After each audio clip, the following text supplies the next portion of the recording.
నమస్తే స్వామీజీ. మీరు ఈ గుడి కట్టాలనే సంకల్పం మీకెప్పుడు వచ్చింది? అయోధ్య ముహూర్తానికే కట్టాలని మీరెందుకు అనుకున్నారు స్వామి? భారతదేశంలో కోట్ల గుళ్ళున్నాయి తల్లి. అలట్లనే ధార్మిక వ్యవస్థ అవసరం కాబట్టి భగవంతుడి సంకల్పం. అయితే ఒక దేవాలయం కింద, ఒక మందిరం కింద దీన్ని ట్రీట్ చేసి వదిలేయకుండా నైతిక విలువలతో కూడిన కేంద్రంగా దీన్ని పరిగణించవలసిందిగా కోరుతున్నాం. దానిని దృష్టిలో పెట్టుకొనే భవిష్యత్ కాలంలో అంటే రేపటి నుంచే ఈ క్షేత్రంలో హుండీ ఉండదు, రుద్రాక్షలు, పుస్తకాలు, విభూతి, ప్రసాదాలు అమ్మేది ఉండదు, పూజారి పళ్ళెంలో డబ్బులు వేసేది ఉండదు. భగవంతుడి దగ్గరికి వస్తే రూపాయితో సంబంధం లేదు, రిక్తహస్తాలతో వచ్చినా మనశ్శాంతిగా వెళ్ళొచ్చు అనే స్థాయిలో మనిషి ఉండాలనే ఉద్దేశంతోనే ఈ క్షేత్రం నిర్మాణం చేయడం జరిగింది. అయితే ఆర్థికపరమైనటువంటి వ్యవస్థ ఈ రకంగా ఎందుకు ఉందంటే ఇలానే గుడి కట్టాలి, ఎలాగైనా కట్టాలనుకుంటే ఇంకో రకంగా ఉండేదేమో, బహుశా ఇలాగే కట్టాలి. దానికి ముఖ్యంగా నా పిల్లలు వీళ్ళందరూ కూడా సేవకులు ఎవరైతే ఉన్నారో వాళ్ళు ప్రాణం పెట్టారు. దానికి నేను కూడా సపోర్ట్ చేసి ఆ సాధనని కంటిన్యూ చేస్తూ ఇవాళ ప్రతిష్ట వరకు వచ్చింది కార్యక్రమం. ఇందులో ముఖ్యంగా చెప్పుకోవాలంటే మనకి ఏ మనిషి అయినా భూమి మీద చనిపోతే అయితే మట్టిలో కలవాలి లేదా అగ్నిలో ఆహుతి అవ్వాలి. అలాగ అగ్నిలో ఆహుతైన ఆ చితి తాలూకు భస్మం ఏదైతే ఉంటుందో ముందు రోజు తీసుకొచ్చినట్లయితే ఎవరైనా కుల మతాలకు అతీతంగా మరుసటి రోజు 4 గంటలకంటే ఈ ఎగ్జాంపుల్ ఈ రోజు తీసుకొచ్చినట్లయితే మరుసటి రోజు తెల్లవారుజామున 4 గంటలకి భస్మాభిషేకం జరుగుతుంది. ప్రతిదీ కూడా రూపాయితో ముడిపడి ఉండదు, ప్రతిదీ కూడా సంపూర్ణంగా ఉచితం. అలానే భగవంతుడు కూడా మీరు లక్షల రూపాయలు వెచ్చించి పూజా ద్రవ్యాలు తెచ్చినప్పుడు కూడా చేరినానా ఈ భూమిలో ఉన్న జలంతోనే అభిషేకం జరుగుతుంది. దేశవాళీ ఆవు పాలతో మాత్రమే జరుగుతుంది. ఒకవేళ ఆవు సరిగ్గా ఆరోగ్యం లేకపోయినా, ఒకవేళ ఏదైనా ఇబ్బంది అయినా నీళ్ళతోనైనా చేస్తారు తప్పితే ప్యాకెట్ పాలు వాడడం కానీ వేరే ద్రవ్యాలు వాడడం కానీ జరగదు. భగవంతుడికి పెట్టే ఖర్చు సుమారుగా వందల్లో ఉండాలి. ఒకవేళ ఏ కారణంగానైనా సరుకులు ఇలాంటివి ఏమైనా భక్తులు ఇస్తే అవి కోట్ల రూపాయల స్థాయిలో అన్నప్రసాదంగా, వైద్య ప్రసాదంగా, విద్యా ప్రసాదంగా బెనిఫిషియర్ అంటే ఎవరికైతే అవసరం ఉందో వాళ్ళకి వెళ్ళాలి. ఈ సంకల్పంతో ఈ క్షేత్రాన్ని నిర్మాణం చేయడం జరిగింది. అందుకనే ప్రతి ఒక్కటి కూడా ప్రస్తుతానికైతే ఇంకా పూజా కార్యక్రమాలు అవి టైం పడుతుంది. ఎందుకంటే చూసారు నిర్మాణం ఇంకా జరుగుతూ ఉంది. భక్తులు కూడా చాలా అసౌకర్యంగా ఉంటుంది.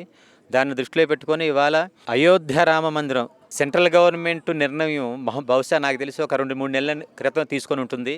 మేము సంవత్సరాల క్రితమే ఈ నిర్ణయం తీసుకోవడం, కొన్ని వందల కోట్ల రామనామాన్ని బయటికి భజించడం, రామకోటి కాదు, జపం కాదు, అది కాకుండానే 100 కోట్ల బయటికి భజన చేయడం. ఈ ముహూర్తాన్ని మేము ఏ రోజు నిర్ణయించామో అదే ముహూర్తానికి ఈ క్షేత్రం కూడా ప్రతిష్ఠ అవ్వాలనేది ఈరోజు సంకల్పం కాదు అది.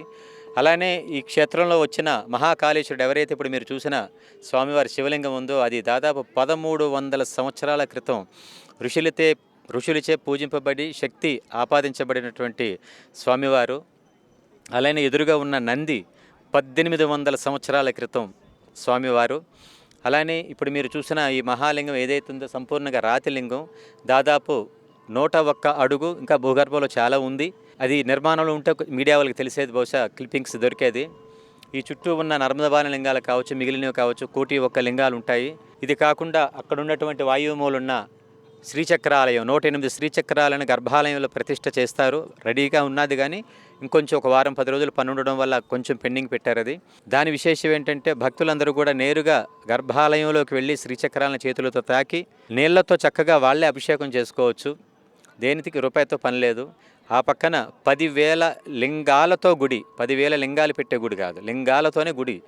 దశసహస్ర స్వామి వస్తున్నారు దాంట్లో. ఇది కాకుండా ఇప్పుడు దాదాపు మీరున్న ప్లేస్లోనే రావచ్చు. భూగర్భంలోకి 40 అడుగుల లోతులో, 4 అంతస్తుల లోతులో 3 అంతస్తులు ఎత్తుగల పాతాళ కాళీ అమ్మవారు రాబోతున్నారు.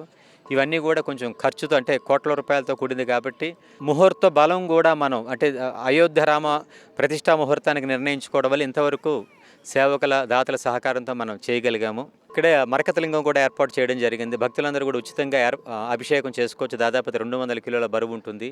ఈ క్షేత్రంలో అమ్మవారికి వేసే మంగళసూత్రం కూడా దాదాపు 1-2 గ్రాములు మించి ఉండకూడదు. మొత్తం ఈ దాదాపు 8 ఎకరాల ఈ దివ్య క్షేత్రానికి విలువైనది అయితే బహుశా ఆ 2-3 గ్రాముల బంగారం ఇవ్వాలని కనుకనే దీనికి వందల వేల మంది వాచ్మెన్ సెక్యూరిటీ ఉండరమ్మా. గేట్ దగ్గర ఒక ఇద్దరిని సెక్యూరిటీ పెడతాము. మహా పోతే ఒక గంట పోతుంది, లేకపోతే ఒక గిన్నె పోతుంది. అది పాప ఎంత అవసరమైతే మరి వాళ్ళు తీసుకెళ్తారు పాపం. కనుక అంతవరకైతే మనం భరించగలిగే నష్టమే కాబట్టి ఏదైనా అంటే ఈరోజు ఏది చెప్పినప్పటికి కూడా అది ముఖస్థుతిగా ఉంటుంది. ఎందుకంటే మా క్షేత్రం కాబట్టి మనం చెప్పుకున్నామని భవిష్యత్తులో చూస్తారు.